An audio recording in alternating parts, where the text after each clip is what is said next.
भूख, प्यास, नींद और आशा 4 बहनें थीं। एक बार उनमें श्रेष्ठता की लड़ाई हो गई। आपस में जब श्रेष्ठता का फैसला नहीं हो पाया तो लड़ती झगड़ती वे एक राजा के पास पहुंची। राजा ने पूरा माजरा पूछा। सब वहाँ भी वही बात करने लगी, मैं बड़ी तो मैं बड़ी। राजा ने सोचकर सबसे पहले भूख से पूछा, क्यों बहन, आखिर तुम कैसे बड़ी हो? भूख बोली, मैं इसलिए बड़ी हूँ क्योंकि मेरे कारण ही घर में चूल्हे जलते हैं, 5 पकवान बनते हैं और वे जब मुझे थाल सजा कर देते हैं तब मैं खाती हूँ, नहीं तो खाऊं ही नहीं। राजा ने अपने कर्मचारियों से कहा, जाओ राज्य भर में मुनादी कर दो कि कोई अपने घर में चूल्हे न जलाए, 5 पकवान न बनाए, थाल न सजाए। भूख लगेगी तो भूख कहाँ जाएगी? सारा दिन बीता, आधी रात बीती। भूख को भूख लगी। उसने चारों तरफ खोजा लेकिन भूख को कहीं कुछ नहीं मिला। लाचार होकर वह एक घर में पड़े बासी रोटी के टुकड़े खाने लगी। प्यास ने भूख को बासी रोटी खाते देखा। वो दौड़ी दौड़ी राजा के पास पहुंची और बोली, भूख हार गई, उसने बासी टुकड़े खाए हैं, देखिए बड़ी तो मैं ही हूँ। अब राजा ने उससे पूछा, तुम कैसे बड़ी हो?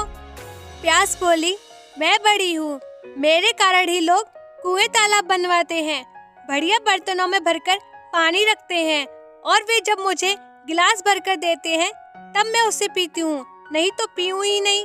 राजा ने अपने सेवकों से कहा, मुनादी करा दो कि कोई भी अपने घर में पानी भरकर नहीं रखे, कोई भी गिलास भरकर पानी न दे। कुएं तालों पर भी पहरे बिठा दो, प्यास को प्यास लगेगी तो देखे कहाँ जाती है। सारा दिन बीता, आधी रात बीती। प्यास को प्यास लगी, वह यहाँ दौड़ी वहाँ दौड़ी लेकिन पानी की कहीं एक बूंद न मिली। लाचार होकर वह एक ताल पर झुककर पानी पीने लगी। नींद ने देखा तो वह दौड़ी दौड़ी राजा के पास पहुँची और बताया कि प्यास हार गई, वह तो ताल पर झुककर पानी पी रही है, मैं बड़ी हूँ, अब इसमें तो कोई संशय नहीं रह गया। अब राजा ने पूछा, तुम कैसे बड़ी हो, वह भी बता दो। नींद बोली, लोग मेरे लिए पलंग बिछवाते हैं, उस पर बिस्तर डलवाते हैं, जब मुझे बिस्तर बिछा कर देते हैं तब मैं सोती हूँ, नहीं तो सोई नहीं।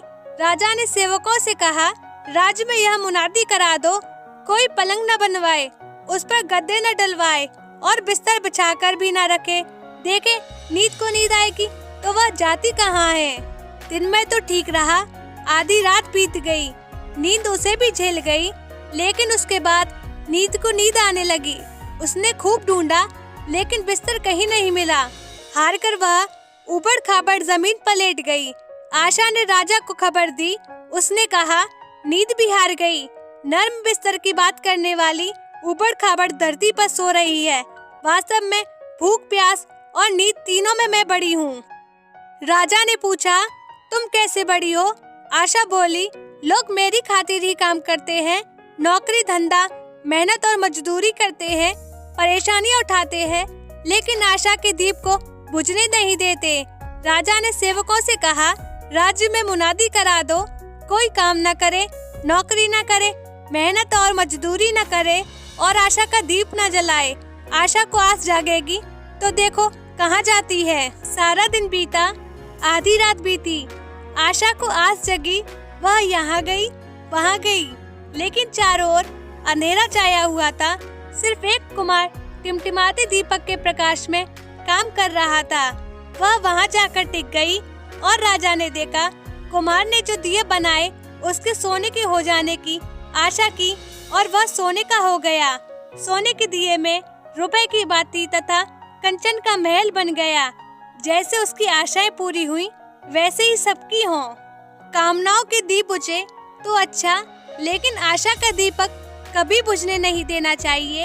हालात कैसे भी हो, यह दीपक ऐसा है जो जीवन को प्रकाशित करने के लिए जूझन का हौसला देता है। फिर नींद, भूख, प्यास सब संगी हो जाते हैं। तो दोस्तों, आपको कैसी लगी हमारी कहानी? कमेंट करके जरूर बताएं। वीडियो को लाइक, शेयर और सब्सक्राइब कर लें। साथ ही घंटी दबाकर ऑल पे दबाएं ताकि आने वाली वीडियो आप पर पहले पहुंचे। हम आपसे अगली वीडियो में मिलेंगे। धन्यवाद।